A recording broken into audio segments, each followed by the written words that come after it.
Do not let your hearts be troubled.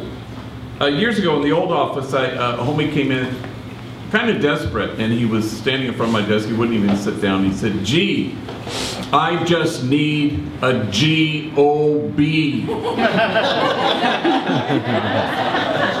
said, "You need a gob?" He goes, "I never should have dropped out of school." I said, "Yes." Once here in this office, I get a phone call from a homie who's also, his hair is on fire and he's all desesperado.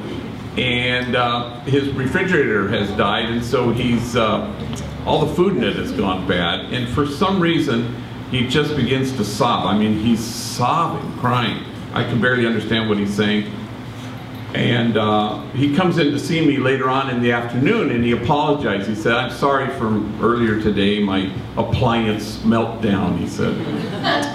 "But it's just, when my refrigerator went, it was just the last straw, and it made the camel fall," he said, which I'd never heard that expression before. The ladies at Dolores Mission used to always say, "Ay, padre, no hallo que hacer," which translates to me, "I can't locate or find what to do," which is a kind of a good definition of being desperate, you know. And Jesus says, "Do not let your hearts be troubled."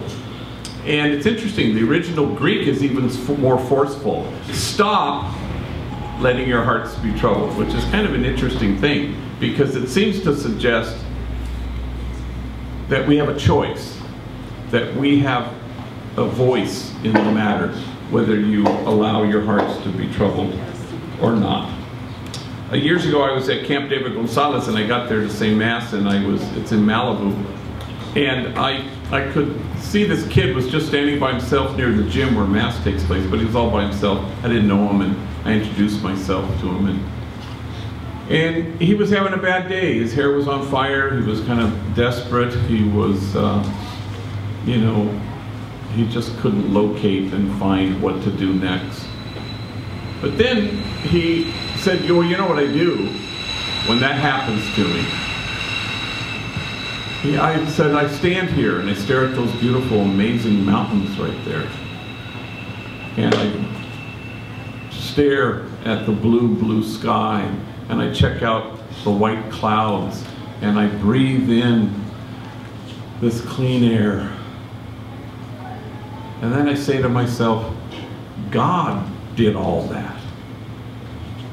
And then he looks at me with big tears in his eyes and he says, "And everything will be all right."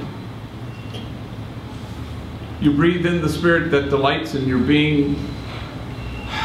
You let out that Spirit because the world could sure use it. And in the end, everything will be all right. And if everything isn't all right, it's not the end. So, who doesn't have their hair on fire occasionally?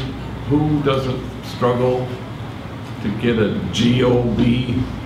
Who hasn't had an appliance meltdown? And we're all just one straw short of having the camel fall. And we breathe. We breathe in the Spirit that delights in our being. We let that breath out into the world because the world could sure use it.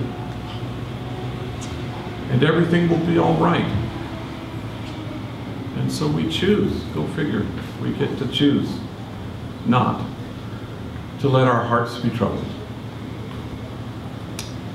So let's try to do that today.